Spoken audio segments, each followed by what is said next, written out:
Bienvenidos a Tiempo de Letras. Hoy nos encontramos con el profesor Enrique Javier Peña Salamanca y hablaremos del libro Las algas como indicadores de contaminación. ¿De dónde surge el interés por las algas y por esta investigación en especial? Bueno, en primer lugar, las algas, la verdad, ha sido un grupo de plantas muy poco estudiadas en nuestro medio. La razón principal es porque no ha tenido la trascendencia de la vegetación terrestre, de los árboles, de la vegetación de los páramos, de los musgos, donde ya hay una conciencia muy clara sobre la importancia de las plantas para el cuidado y para la producción del agua. Las algas también, sus estudios en otros países y en otras regiones como en el oriente, la verdad ha tenido un gran interés. En nuestro medio las algas juegan un papel muy importante y desde hace aproximadamente unos 10-15 años he venido trabajando en el tema de las algas, ya sea por su importancia desde el punto de vista ecológico ambiental, pero también como un recurso promisorio para nuestras costas colombianas.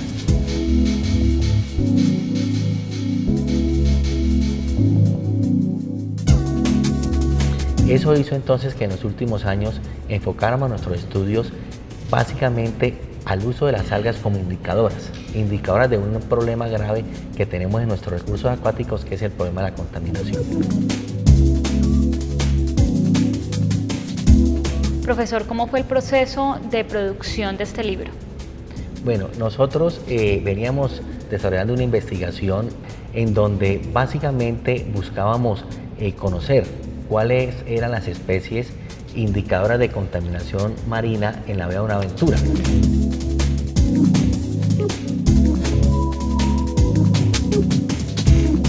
Esta investigación también fue motivada por los problemas que habíamos venido observando en la bahía, donde en algunas épocas del año encontramos una proliferación de algas que podrían traerle problemas a los bañistas y a los turistas que visitaban la zona de Buenaventura, La Bocana y de Piangüita.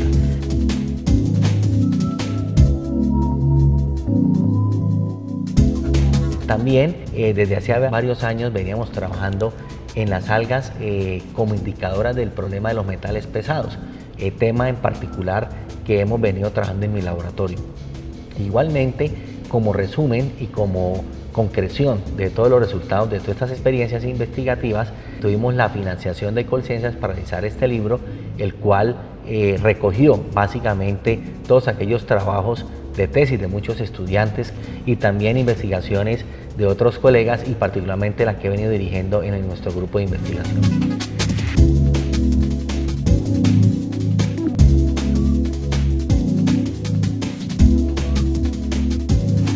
¿Qué características específicas tienen las algas? Bueno, las algas, como tú sabes, son plantas, pero estas plantas son inferiores. A diferencia de las plantas que tenemos en nuestro jardín o las plantas que vemos en los ríos, las algas se les conoce como un grupo de plantas talófitas. Talófitas que no tienen raíz, que no tienen tallo u hojas y que su cuerpo, un cuerpo vegetativo, únicamente es el talo o la forma que vemos. Las algas, la principal característica y relacionada con las plantas es que ellas tienen la famosa clorofila, o sea que pueden producir oxígeno y también pueden hacer fotosíntesis, principal característica de todas las plantas.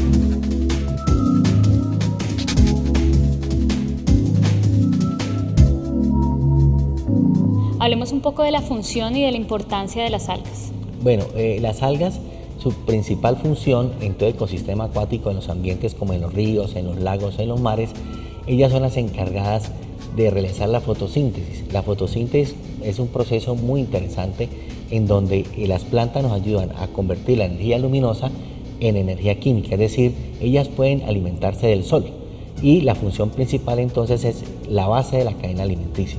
Es decir, todas las cadenas alimenticias, todos los organismos, los peces en un lago, en el mar, se alimentan de otros animales, pero hay unos animales que utilizan las plantas como alimentos, se llaman los herbívoros. Su función ecológica principal es entonces convertir la energía del sol en biomasa, en energía que sí pueden asimilarla otros organismos.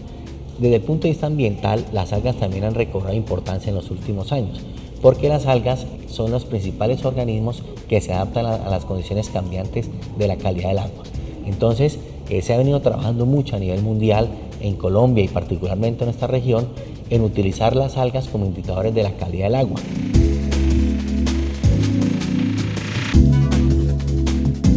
Lo que que hacemos nosotros en nuestro grupo de investigación en el laboratorio es mirar cómo estas algas nos pueden dar información fundamental de qué es lo que está pasando en el reservorio, qué está pasando en los ríos, en los mares, gracias a que ellas responden a variaciones de los nutrientes, en el oxígeno, variaciones en aquellas características que hacen posible que el agua se utilice ya sea para consumo humano, para riego y para otras actividades humanas.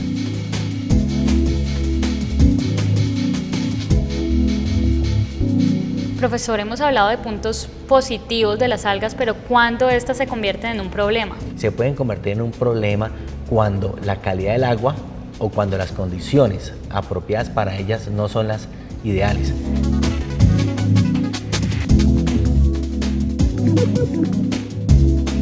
En muchos casos, algunos reservorios como los lagos o los ríos tienen unas condiciones de transparencia, de oxígeno, y resulta que con la contaminación, el problema de los fertilizantes, los agroquímicos, el problema de la tala de los árboles, todos esos sedimentos, toda esa actividad agrícola que se da en la tierra, eso va a dar finalmente al agua, a los ríos o a los mares. Eso hace entonces que en el agua la cantidad de sedimentos aumente, la cantidad de nutrientes, y entonces las algas se aprovechen de esas condiciones y entonces aumenten en número.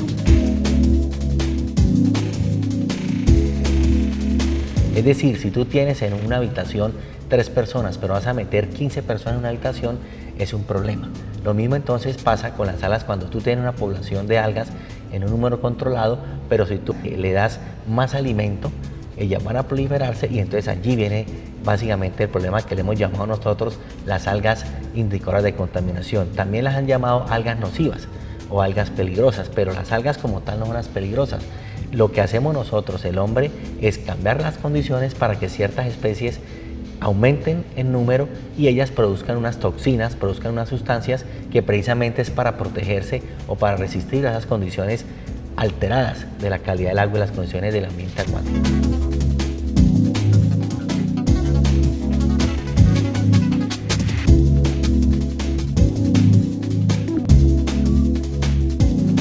¿Y cómo estas algas se convierten en la investigación en indicadores de contaminación? Es importante hacer mención que las algas se dividen en algas macroscópicas y algas microscópicas. Las algas macroscópicas son aquellas que tienen muy similitud a las plantas. Ellas tienen un cuerpo que pueden flotar sobre las algas filamentosas, o pueden convertirse incluso en algas gigantes como en aguas frías. Y las microalgas son aquellas que les conocemos como el fitoplancton, o aquellos pequeños organismos que le dan la coloración verde al agua.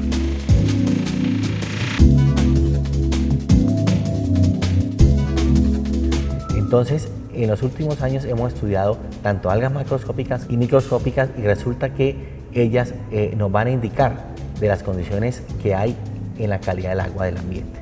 Y entonces, particularmente algunas algas macroscópicas, como el caso de las algas rojas, hemos venido estudiándolas y la literatura reporta que pueden acumular, pueden absorber metales pesados y pueden absorber sustancias tóxicas, y lo que hacen ellas entonces es convertirse como en una esponja, en un pulmón que recoge toda esa contaminación del agua, recogemos la biomasa y eso particularmente hace que el agua quede limpia después.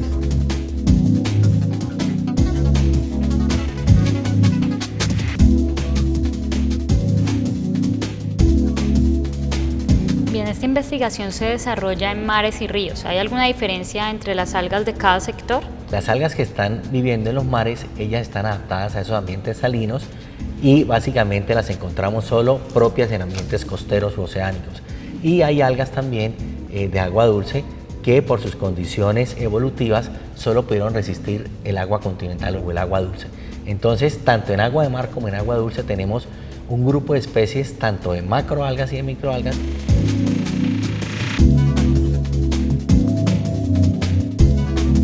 Hay obviamente algunas especies que pueden trascender en los dos ambientes y pueden adaptarse tanto en ambientes acuáticos, continentales, dulceacuícolas, o en ambientes salinos costeros. Ese tipo de algas se les llama algas que pueden tolerar una alta capacidad osmótica o osmorreguladora, es decir, pueden vivir en ambientes con alta salinidad, pero también en aguas totalmente dulces.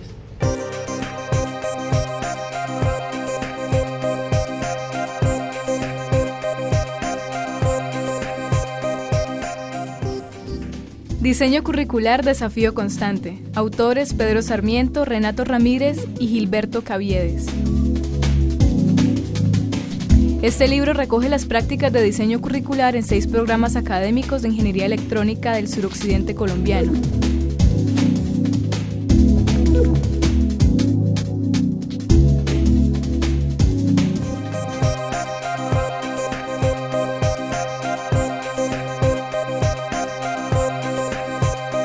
Libros de medicina, matemáticas, química y todas las ciencias. Libros de historia, sociología, música, pintura y las otras artes y humanidades, además de novela, poesía, cuento y todos los géneros literarios. En la editorial de la Universidad del Valle encuentras todo el conocimiento que necesitas. Editorial de la Universidad del Valle.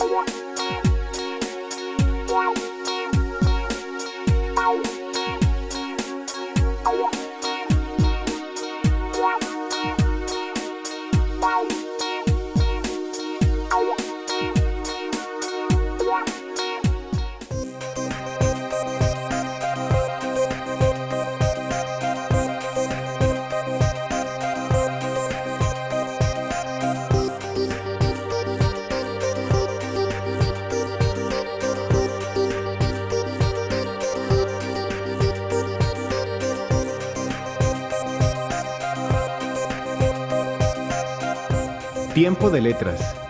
Viernes 9 p.m., domingos 8 p.m. Las mejores publicaciones están en un solo lugar y al alcance de solo un clic. La librería de la U.com le ofrece más de 14.000 títulos de 70 editoriales. Reciba en cualquier lugar el libro que necesite, cuando usted lo necesite. La librería de la U.com. Libros de medicina, matemáticas, química y todas las ciencias. Libros de historia, sociología, música, pintura y las otras artes y humanidades, además de novela, poesía, cuento y todos los géneros literarios. En la editorial de la Universidad del Valle encuentras todo el conocimiento que necesitas. Editorial de la Universidad del Valle.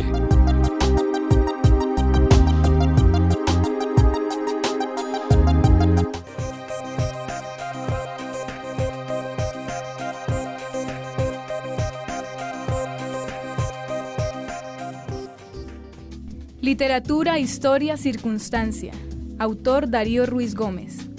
Se recogen en este libro conferencias, artículos, reseñas escritas a lo largo de más de 30 años con el objetivo de encontrar la tentación del conformismo y la inercia ética de la escena contemporánea.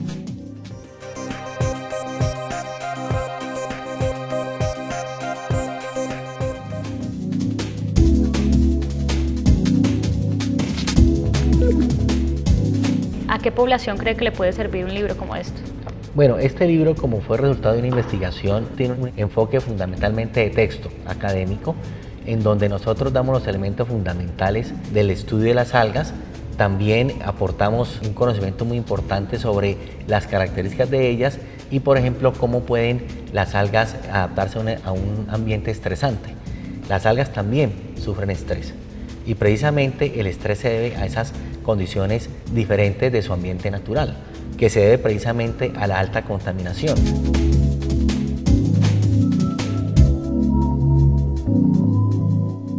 Cuando nosotros agregamos al agua los famosos lixiviados de las basuras, los fertilizantes químicos, entonces esas nuevas condiciones le traen estrés a las plantas y el estrés se manifiesta en una respuesta, por ejemplo, a producir una toxina que es la que va a ser la peligrosa para el consumo humano o para los peces cuando aparecen algas nocivas.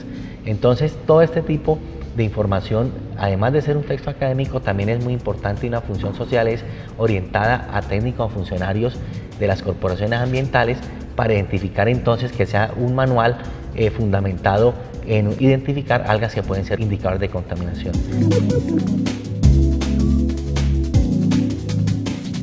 También hay una serie de elementos importantes para la comunidad en general de cómo las algas pueden usarse en otros aspectos como la alimentación y también cómo las algas pueden servir para aspectos de no usar el agua y cómo prevenir también el uso de ciertas aguas que tienen un tipo de algas que pueden ser nocivas para la salud humana. Profesor Enrique Javier, ¿cómo es un día de trabajo en una investigación como esta? En primer lugar, cuando uno va a trabajar con algas hay que tener mucha limpieza en el laboratorio, lo que le llamamos nosotros el término asepsia. ¿Por qué? Porque las algas, su manera de reproducirse es a través de unas esporas, y las esporas pueden venir mezcladas con otro tipo de organismos como las bacterias y los hongos, y son muy susceptibles a contaminación. Entonces, el día de trabajo se inicia con un laboratorio limpio y también, en segundo lugar, con la preparación de los medios de cultivo. Los medios de cultivo, es decir, crear las condiciones a ellas para que podamos reproducirlas.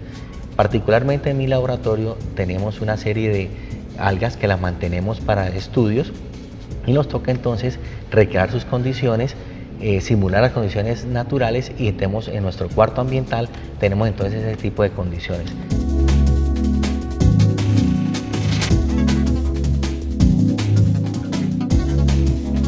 Posteriormente realizamos mucho trabajo en el microscopio. Es un trabajo también de cuidado, de separar la muestra, y finalmente todo esto observamos, tomamos anotaciones, las llevamos al reporte, a nuestras bitácoras, y entonces también cuando hacemos salida de campo la idea es preparar todo este material, secarlo, ponerlo al horno y hacer lo que le llamamos nosotros montaje de herbario. Y también tenemos entonces una ficoteca, es decir, una colección de algas, su nombre técnico es una ficoteca. Tenemos un herbario, colecciones en fresco, vivas, y colecciones en montaje de herbario como material didáctico para que las personas puedan conocerlo.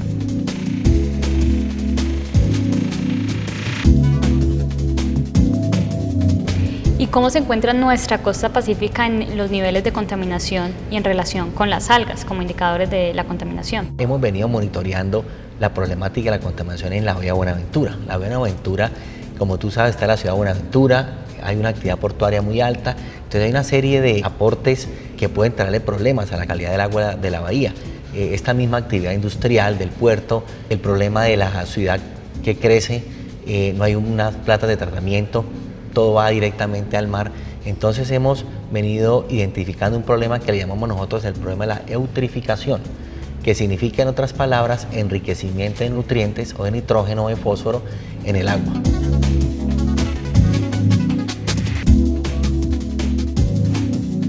Eso hace que cambien las condiciones y entonces aparezcan algas y entonces aumentan estas poblaciones. Eso hace pues que ciertos sitios como la bahía Buenaventura hayan problemas ambientales, y entonces de allí radica la importancia de conocerlas y cuáles nos van a dar información de la problemática de la calidad del agua.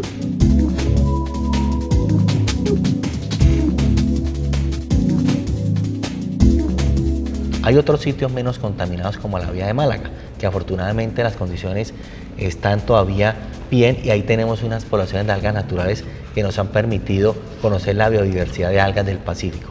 Si nosotros comparamos esta biodiversidad con el Caribe, realmente el número de algas en nuestra costa pacífica es muy bajo, significativamente bajo, comparado con ese jardín de algas que yo le llamo, que es el Caribe colombiano.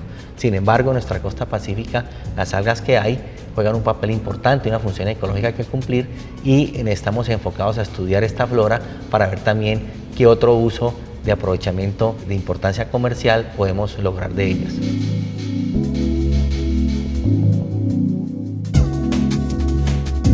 Hay un capítulo del libro que habla sobre los tipos de contaminación acuática. ¿Podríamos mencionarlos? Bueno, sí, tenemos contaminación acuática orgánica, que es la ocasionada por compuestos orgánicos. Tenemos la contaminación de tipo industrial, que es ocasionada por esos agentes producidos por actividad industrial. Y también tenemos un tipo de contaminación que tiene que ver con problemas, por ejemplo, que surgen de la actividad agrícola, y también contaminación que está asociada fundamentalmente a actividades de tipo minero, como es el caso de los metales pesados, que es lo que estamos estudiando en los últimos años. Otra actividad que tiene que ver mucho con la problemática de sustancias industriales como derivados de la actividad agroindustrial, agroquímica, plaguicidas, insecticidas, y también la contaminación por petróleo, que viene ocasionada por derrames o por actividad de lavado de los buques que ocurre en estos puertos grandes, como el caso de Buenaventura.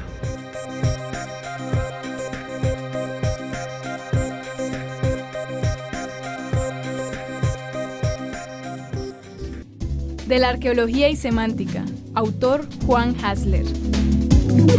Los 17 artículos de esta colección tienen en común la búsqueda del sentido que hay en las actuaciones de los hombres del pasado.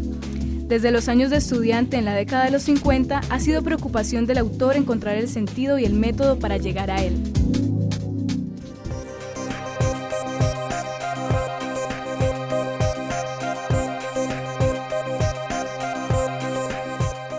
Libros de medicina, matemáticas, química y todas las ciencias.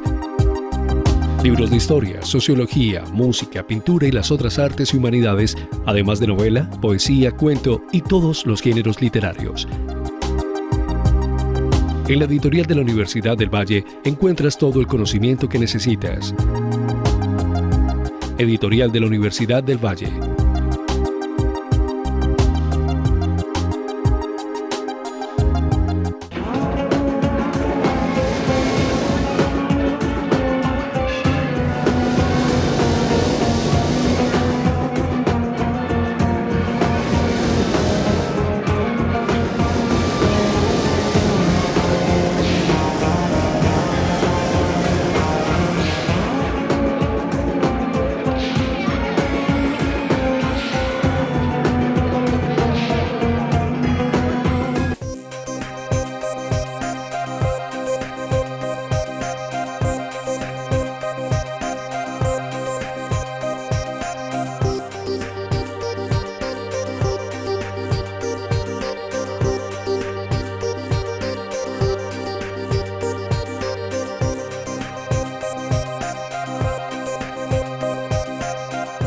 Tiempo de letras.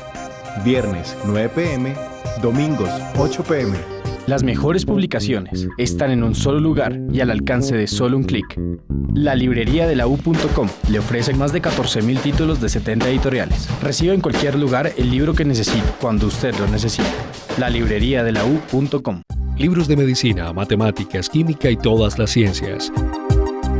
Libros de historia, sociología, música, pintura y las otras artes y humanidades, además de novela, poesía, cuento y todos los géneros literarios. En la editorial de la Universidad del Valle encuentras todo el conocimiento que necesitas. Editorial de la Universidad del Valle.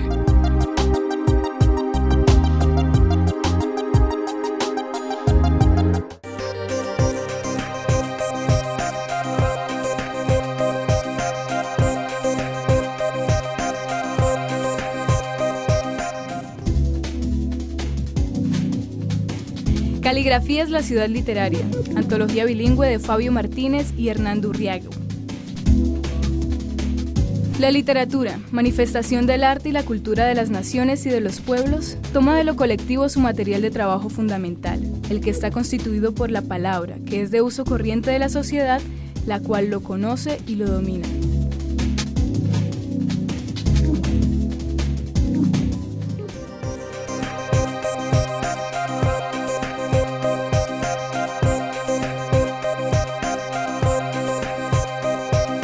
Soy biólogo de profesión, egresado de la Universidad del Valle en el año 1990. Inmediatamente me vinculé a la Universidad del Valle sede Pacífico y a través de una beca fui a hacer mis estudios doctorales en la Universidad de Carolina del Sur.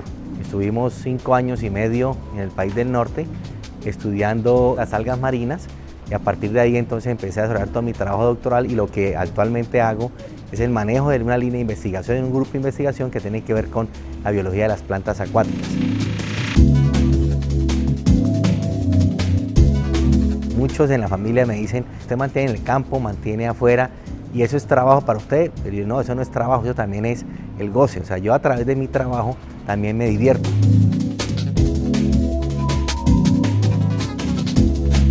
Y entonces lo que nosotros hacemos en un día normal es planificar en el laboratorio una actividad que se lleva inicialmente en clase con los estudiantes, vamos al laboratorio, pero también le dedicamos la ida al campo. ¿Por qué es tan importante para el biólogo salir al campo? Porque es el encuentro directo con la naturaleza y es porque nuestras observaciones fundamentales en el medio, en el entorno natural, ha hecho que podamos combinar el trabajo de los libros con las observaciones diarias en la naturaleza. Esa combinación perfecta ha hecho pues que nosotros podamos hacer un seguimiento y una cronología de lo que son el comportamiento en este caso particular que es mi línea de trabajo, el comportamiento de las plantas.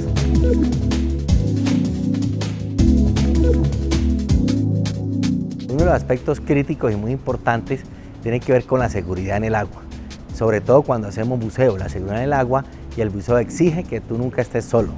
Entonces este es un trabajo en equipo, un trabajo colectivo que también involucra la confianza en el otro y el trabajo en pareja o el trabajo en grupo. Eso ha desarrollado pues una habilidad en el sentido que cuando nosotros entramos al agua nos conozcamos bien.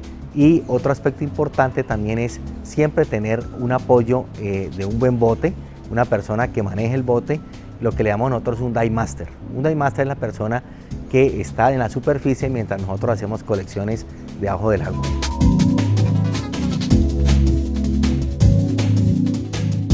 Hay que aprender a entender el comportamiento del territorio de los animales. En el caso, por ejemplo, de los tiburones, en el caso, por ejemplo, de las morenas, unos peces que también hay mucho en los corales, tenemos que saber el territorio de ellos y no llegar a introducir o a tratar de sacarlos de su medio ambiente.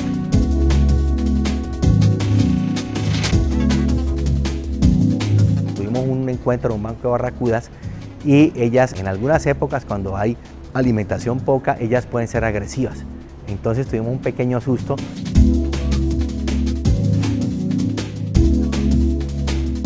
Pudimos avisar a través de una cuerda al dive master en la lancha y rápidamente nos sacó y trató de hacer una especie de recorrido en la lancha alrededor de nosotros y con el motor hizo mucha bulla y así espantó un poco los animales.